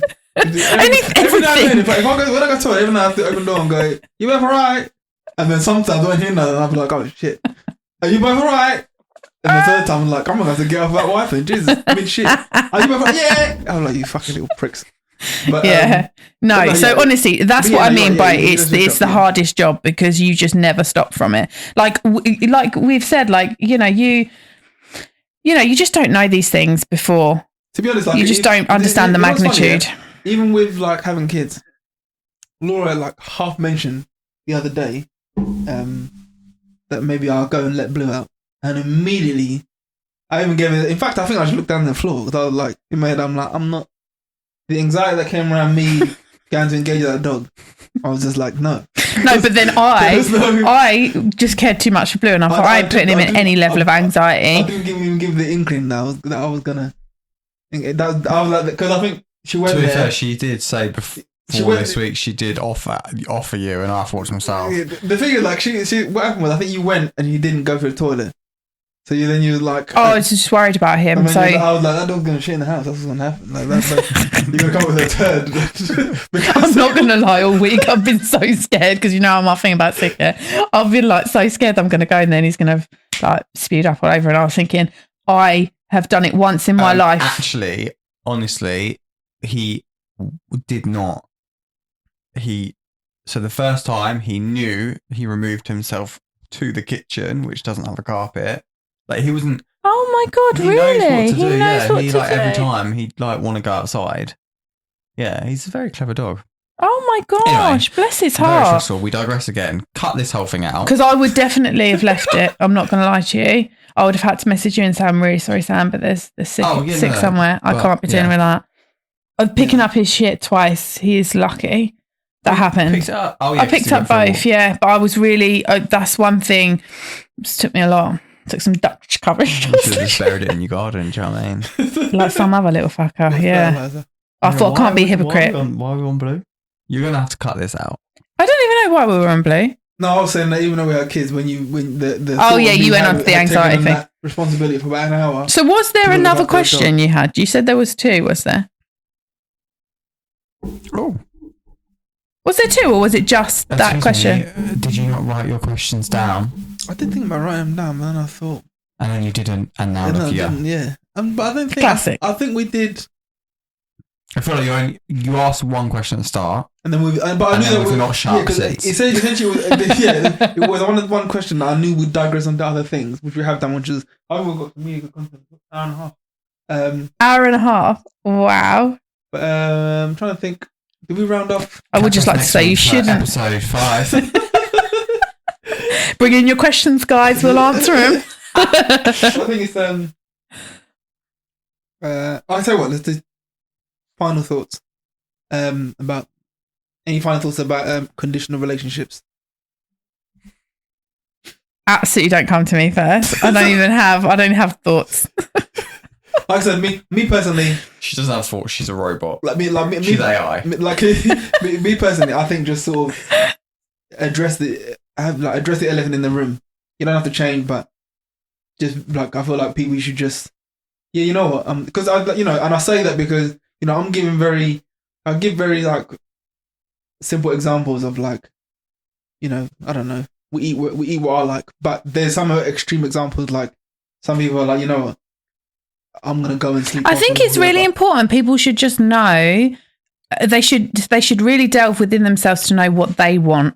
And then know that they're not going to sacrifice certain things within themselves to accommodate somebody else's ways. Or if they're willing to. Or I think if you are willing to sacrifice, if you're like, you know what, this is who I am, but if you put it on me and say, if you don't do this, then good day, and you are willing to sacrifice that, then I think be honest about it. I'm not saying I'm not saying. But again, though, I feel like if you went down that train, I think that person's going to latch on. That's it, that track. That person's going to latch onto it, and that's just going to basically set a precedence for your whole relationship. And they're going to rerunning with that. They're going to be like, oh, this person sacrificed themselves in this element, so I could then. But that's what I mean. Get more. That's what I mean when I say I don't think that whole journey of strength is for everybody. I think some people are like, yeah, just tell me what to do, and I think, yeah, like, and like I gave an example like that guy. I don't know if you know him, his name's Adam 22.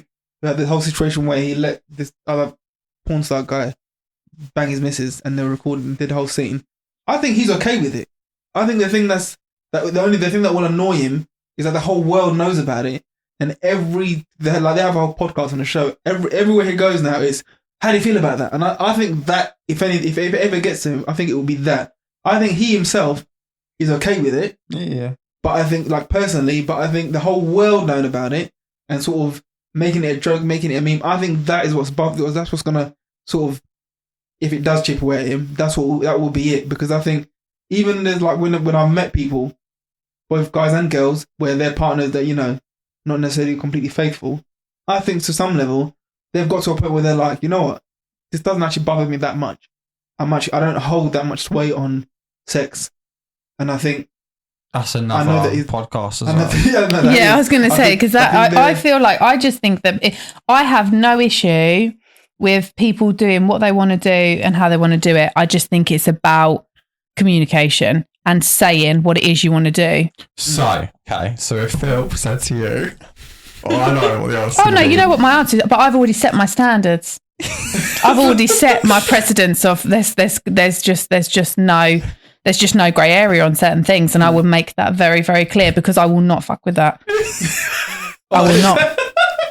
But that's what I mean when I say, like. But the thing is, I think there are some people who are on the other side of that coin. 100%, and I've met many people that are nothing. Like, I've met people, I've had conversations with certain friends and stuff, and you know, they would potentially be like, oh well, you know, would you think of, you know, outside of relationship and stuff? And I'm just like, I love how you just, you know, I'm not. Yeah, but again, I'm not a sharer. Get yourself on that track to a point, ASAP.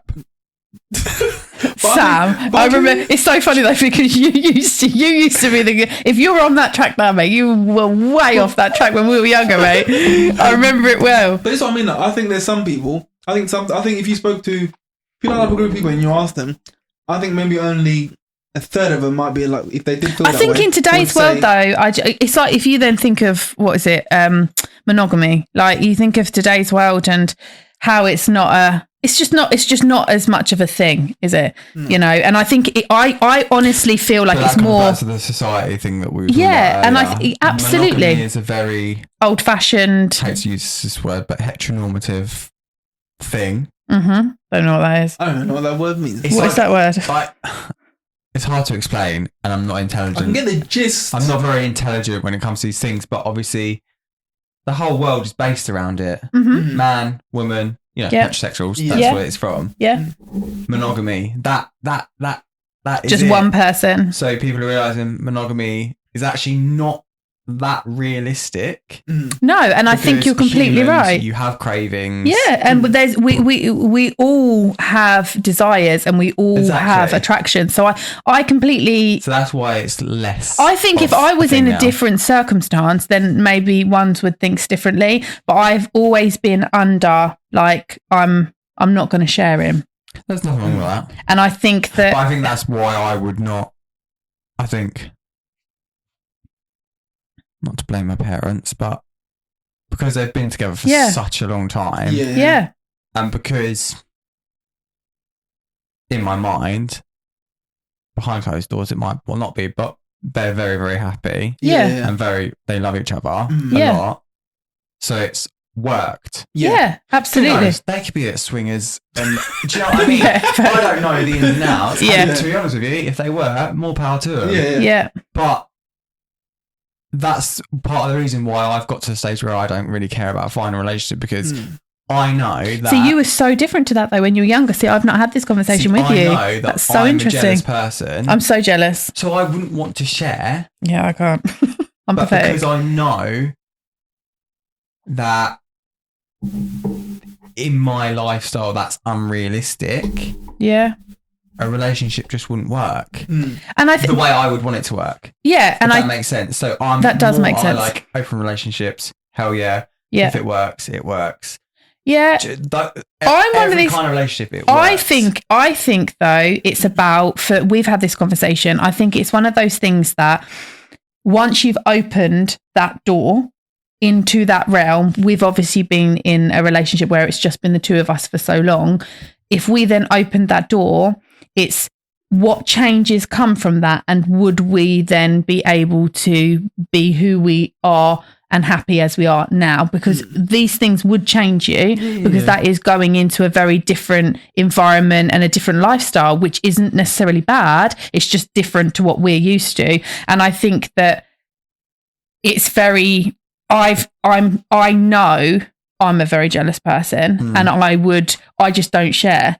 So I just know that whole dynamics of it just doesn't make any sense to me. But I think if I got into a situation where you sat down, you set your cards on the table to begin with before you even got involved, and this is what the setup is, then I think it would be just slightly different, because my perception of it, whereas you've been mine for so long, it's like, that's it. Yeah. I think if you met somebody, I think that, you're right. If you from the get-go said, look, this is blah, blah, blah, then there is no... See, I don't have an issue, and this is where I used to be really like, nah, but I do feel like I don't have any issue with it now. It's more just, as long as everybody's honest, it doesn't matter.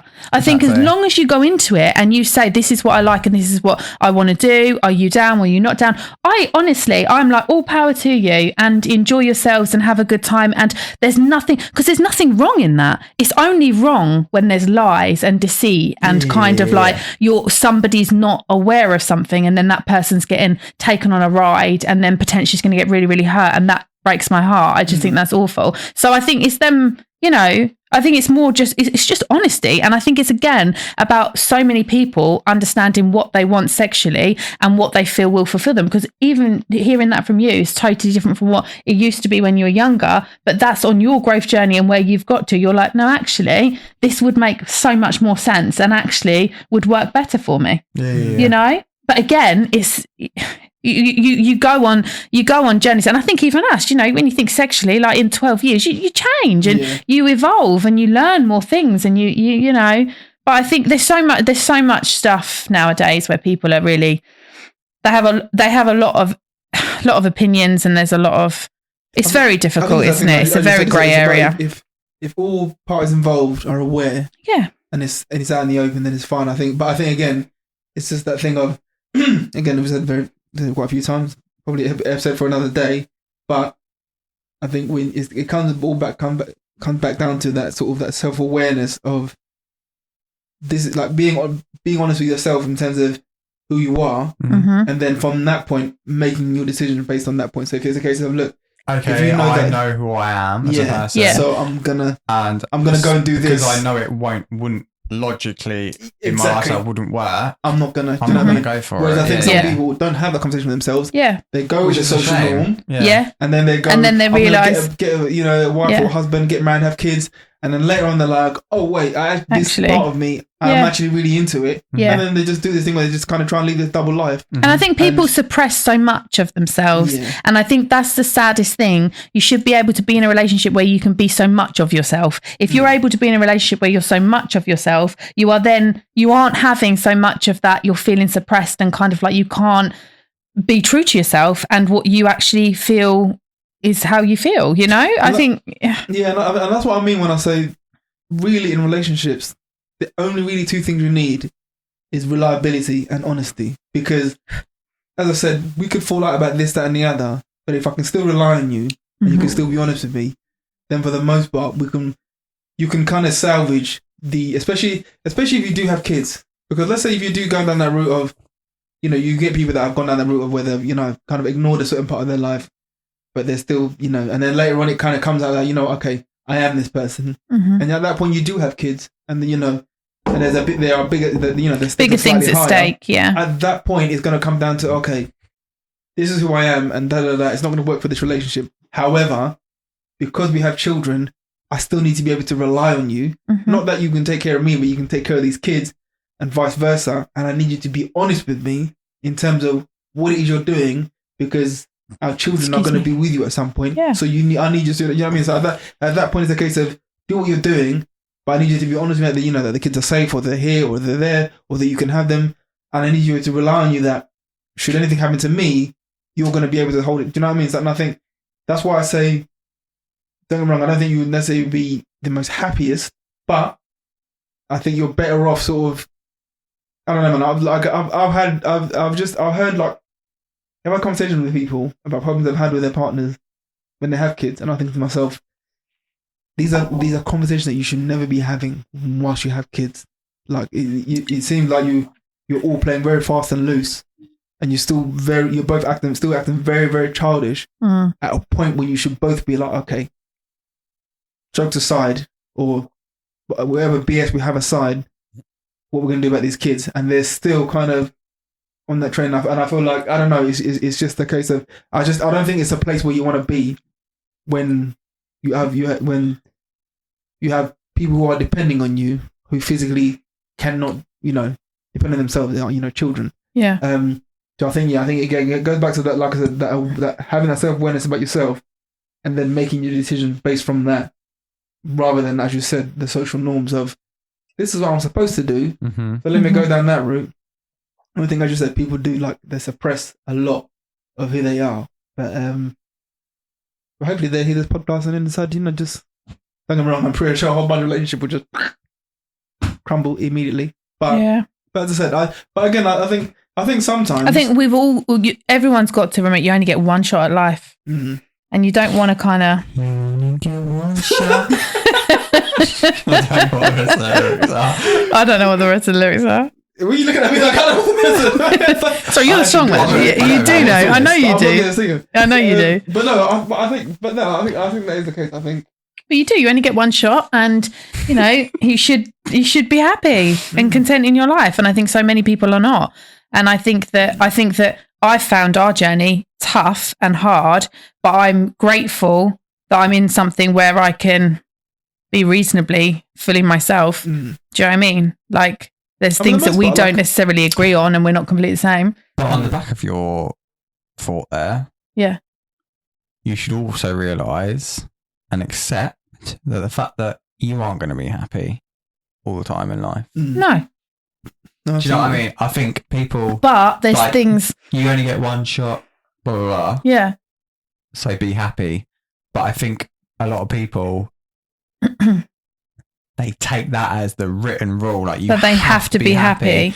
No. Yeah, when they're not... 99% of the time, I am miserable as fuck. I don't remember the last time I was happy, but that's fine. Yeah, but that is fine. But I feel like there's so many things in this world that dictate your happiness. Like, if something happens with health and stuff, that fucks up so many things. So I feel like there's so much, especially since being an adult, I'm like, Jesus, man, this journey's tough. This is not all it cracked up to be, mate. But what I'm saying is, all of those things, there's always going to be so many things that are going to, like you say, dampen your time. Yeah. But in a relationship, there are going to be things that are going to dampen your time, because I'm not happy all the time. Of course I'm not. But I think that if you can be in something where you have an element of that purity and genuineness, that you can, I just think that shouldn't be an area where you're kind of having to, okay, I'll settle.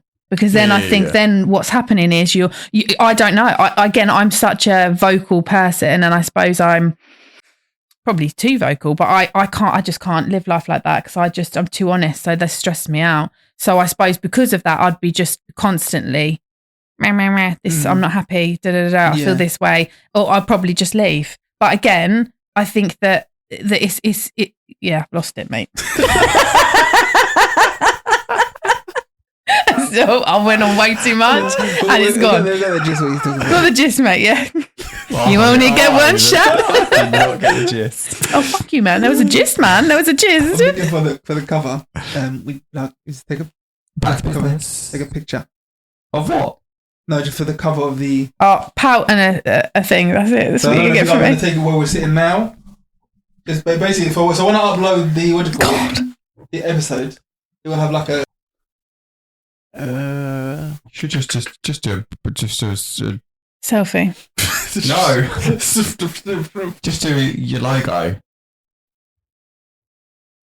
No, what he's saying is he wants us. No, I know what he's saying. I'm trying to digress from that. I know. I'm just saying, he's probably not going to digress from that, and he's going to be like, I'm going to screenshot. He's like, are you joking? Okay. Don't do that. That's a terrible idea. I feel like you can get rid now, and then you can try and take a selfie if you want. Okay, I will round it off. I did say final thoughts earlier. Oh yeah, give your final thoughts. We've got too much. Knock knock. Who's there? Oh no, I've done the wrong joke. Sorry. What were you going for? What was the joke you It wanted? wasn't a knock knock joke. I don't think. Oh Jesus! Actually, it was. I saw was. this on Instagram, so but I love it. I've told everyone at work it as well. So you said I'm not a joke personality, but I actually am. Okay. Why did the chicken cross the road? Oh, see his flatmate or something. Oh yeah, but they say that, or is it their job? That's the head job. To get to the idiot's house. To get to the idiot's house. Yeah. Knock knock. I'm not going to say it. Because you're going to say, I'm going to say who's there, and you're going to be like, oh, you're the idiot. Because I crossed the road to get to the idiot. Oh, I feel so clever. I never get jokes. I never get nothing. I never get no jokes. You're going to cut that whole joke out, but final thoughts. Yeah, you need to give your final thoughts. I feel like we tapped in a bit. You're giving thoughts all day, left, right, and centre, and I feel like I give thoughts all day, left, right, and centre. It's you that hasn't had much airtime, babe. So yeah, so I say people should be honest. I'm the people should be honest. What did I say? What was my thing? Did you hear that? Right, they were saying, "Oh, give me my time," and then suddenly he says something. They don't swear again. This is the trio. I'll ask you the question. This isn't every Saturday, Sunday trio. What you would call it? Right, so okay. So we'll start with you, Sam. Oh no! Don't ask me questions. I'm not good in test situations. No, it feels testy. I'm sorry, I can't. Honestly, anxiety, sweaty palms. I'm okay. So in terms of your view on relationships, do you think you think eventually it's a case of you'll eventually sort of bump into somebody who's on that train of, you know what, I'm not trying to change either. Let's kind of crack on this way. In terms of never say never. Not that you're a cynic about relationships. Although you can call me a cynic if you want. I'm fine with that. But do you feel like what do you see? Do you think like eventually you'll find somebody, or are you just like, you know, I genuinely actually really couldn't give a shit in terms of, or like I'm actually both. I couldn't give a shit, but I also am not. You're not a complete cynic, like no, I'm not closed off to it, but I'm not. I don't crave it. I don't search for it. It's not like if it happens, it happens. Yeah. But also at the same time, it doesn't. It's not dependent on your overall happiness. Okay. Nah, not at all. But if I was in a relationship, I wouldn't change. No. Right. So that's my final thoughts. Is I would not be the person that would just accept. Right. Things. If that and I feel like you should be true to yourself. I don't know. Do you think we're going to make it? No. What, sorry? Do you think we're going to make it? Probably not. That's, yeah, I tell you what, only knows, huh? On the thing about happiness and relationships. Do you still feel like people should still try and strive for happiness? Or do you after the conversation, do you still feel like, okay, do you feel like now there is an element of take happiness where you can, but yeah, I think you should definitely take happiness when you can. I just think you should just try to be as true to yourself as possible. I think Laura being Laura, this isn't a negative thing, so don't. No. She will be. No, I won't. But she's like more of a romanticized person. I think I think she, we can say. I love love. No, but that's not what I mean. We can say that about happiness. You're not going to feel happiness, blah blah blah. But you'll still strive for it. Yeah. Lost train of thought. I think I think you're absolutely right. You'll strive for it, but I think at the same time, I think in the circumstances when it shows itself, I think she has the ability to be a realist. So what you said, like after this, do you see it in a different way? Yeah. And I think Laura's the kind of person that like she'll see your opinion. Yeah. I see it. I hear it. But you know, do you know what I mean? Like you're. No, I do. Do you think you should always strive for happiness? You're going to say yes to that. I think you should always. I think you should always try and be happy. But I do understand. At the same time, it's not going. But she's not going to. Yeah. No, I completely No, I do agree. I do completely get it. And I think that happiness is a big thing. Whereas I don't think you should strive for happiness all the time. Yeah. I think I think it's being realistic. And I think to be fair, Sammy, I think you probably will have seen this. I think you must see a difference. Like, I think the old me, the earlier journey with me and him, I strive for it so much. It was crippling. Does that make sense? Like, because that's all I really wanted. And I really fought with the battles that we had. And I was like, why is it like this? This shouldn't be this hard. Whereas I think now I've kind of gone to more acceptance on the fact that we're very different. And I will take and embrace the good times that we have. And there are going to be moments where it's not always going to be the way that sunshine and roses. Do you know what I mean?